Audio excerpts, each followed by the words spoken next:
Cars in space. We saw Fast 9, so you know what that means.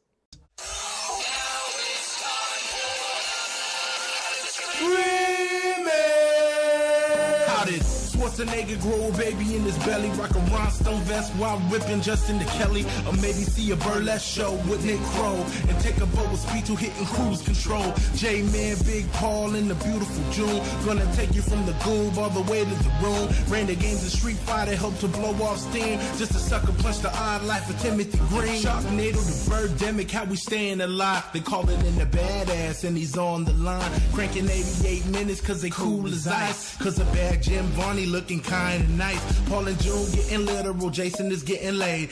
June is making sure all the monkey shots getting paid. They judge a bunch of movies while they're making the grade. Here's a real question for you, how did this get made?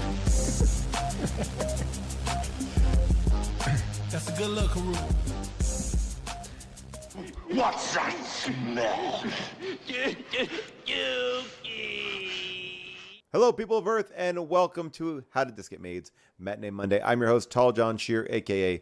Paul Scheer, and today we are going back into the Fast and Furious universe. And I say universe because in this movie, cars go into outer space. That's right.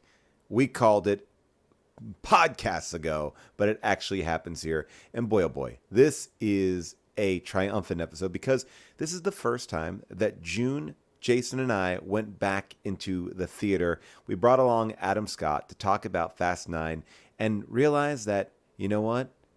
When you're talking about family, maybe you don't talk about that one person in your family that's always been there, but you never referenced for 9 movies, and that person is John Cena. That's right, John Cena is Vin Diesel's brother, with a very interesting backstory. Han returns. We have a great little end beat with Jason Statham, and Charlize Theron once again steals the show with her Magneto cell and her glass toilet. Here, take a listen. By the way, that box that Charlize is in has no seats. She has to stand in a prison cell.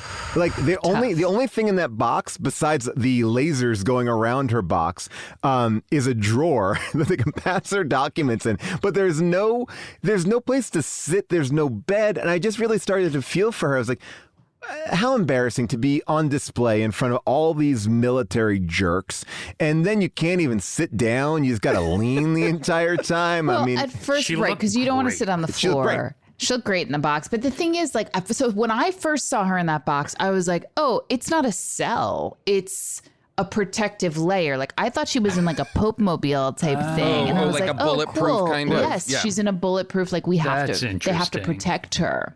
I thought it was weird that because it's, again, if you haven't seen it, it's like a perfectly transparent, like a glass, lucite, bulletproof box. Very Magneto. I thought the one weird thing that was weird was that it was a completely clear, transparent toilet that was in there. I thought that was uncalled for. I didn't like that.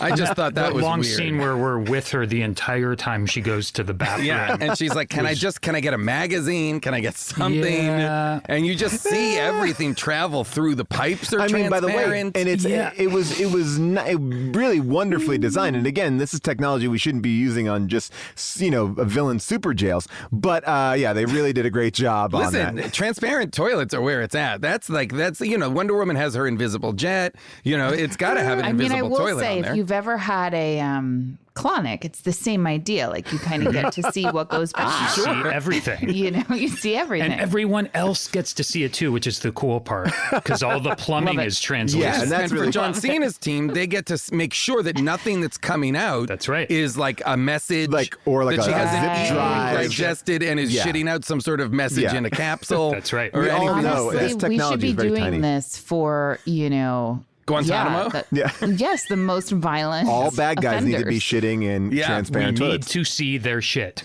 We have to. By the way, their shit. This is enough for the Marvel Universe. The raft needs to be totally translucent. We need to see these supervillains As you shitting. talk about this, Jason, I'm realizing that Magneto also didn't have a toilet in there. He had a bed. So was his toilet invisible, or was his toilet, did they have to walk him up a bed? Here's the thing. Magneto's shits are so high in metal content, he can just use his powers to extract them from his butt cleanly and then send them away. He doesn't need a send toilet. them away. Just put them like boom out into space. Yes. Yeah. I want to just talk to what Adam was saying about we jump into this movie and we don't have much to go on because it seems like Roman and Tej. We don't have much to go on except for 8 previous movies. Well, I mean, but over the last 20 years, a lot has changed because, and that's a lot for us, some of us, to remember. Well, yes. Oh, yes, that's true. I did just rewatch all 8 in the last 3 weeks. Did you really? I did. How fun. Wow. I watched all 8 extended cuts. Oh, wow. Oh my God, Jason. Even so, they always kind of play a little catch up, then set up a new thing that's going on. Right. And this one was just kind of episodic and obligatory, sort of, just in the kickoff. Well, this was also the first time. This was the first time they've used the language of a flashback to give us context for the team, for in this case for Dom, but for anybody. Like, this is the first time this is the first time they've ever gone into the past like this. Well, I mean, I will say this. As much as there are some confusing elements, like the idea that, like, okay, Roman and Tej and Ramsey, I guess they are now working together, even though we left them and they were kind of like a romantic triangle. But I was like, either way, they're kind of working on it. They're in a team and Dom is not in a team. And I don't know, but I love that this writer, Dan Casey, who is new to the franchise, Chris Morgan had written all of them, but Tokyo Drift, I believe, or number 2, he comes in and he's like, you know what? Fuck it. I'm just going to get this movie going. And I actually think just diving in was the way to go, because then there's a lot of meta shit in this movie, and it's more Holy shit. I mean, there's a so lot. much meta. Basically, Tyrese's character Roman is a meta. His entire character is to serve as a meta-textual commentator on the movies. He keeps saying, hey, has anybody noticed? Like, we keep getting into these crazy adventures. I was shot 14 times just now, and none of us can die. Like,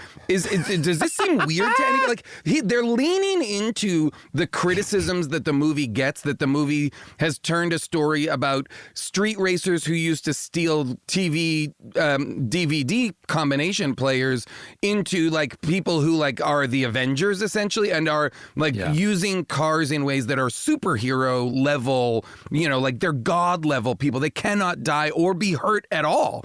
And Tyrese comments on that throughout the movie, and I thought it was hilarious.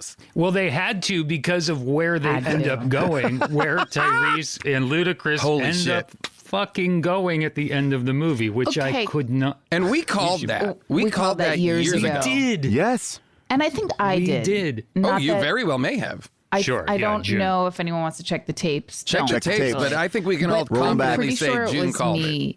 But here's the thing about the space sequence. I have to say, I was a little disappointed. Oh. What? Okay. What? Okay. They drive a car in space. This movie is so car-based that even when they go to space, they drive a car. And they outfit that car to be like a Back to the Future DeLorean. Like they hit buttons and the car's like, yes. And he hits the gas to go forward in space. They have a NOS. They have a NOS tank in space. Like, big But here's what NOS didn't tank. happen.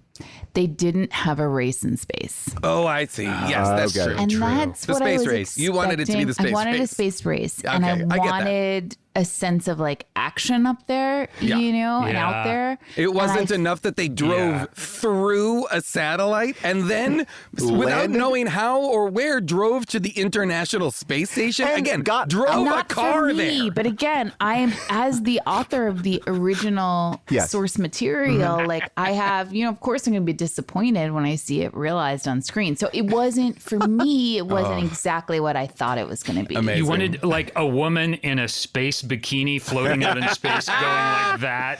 And, like, the car starting. Exactly. Dom, we found a race of aliens that love to race. And that would have been the end, like them. By the way, if Fast 10 is the space race, I'm on board.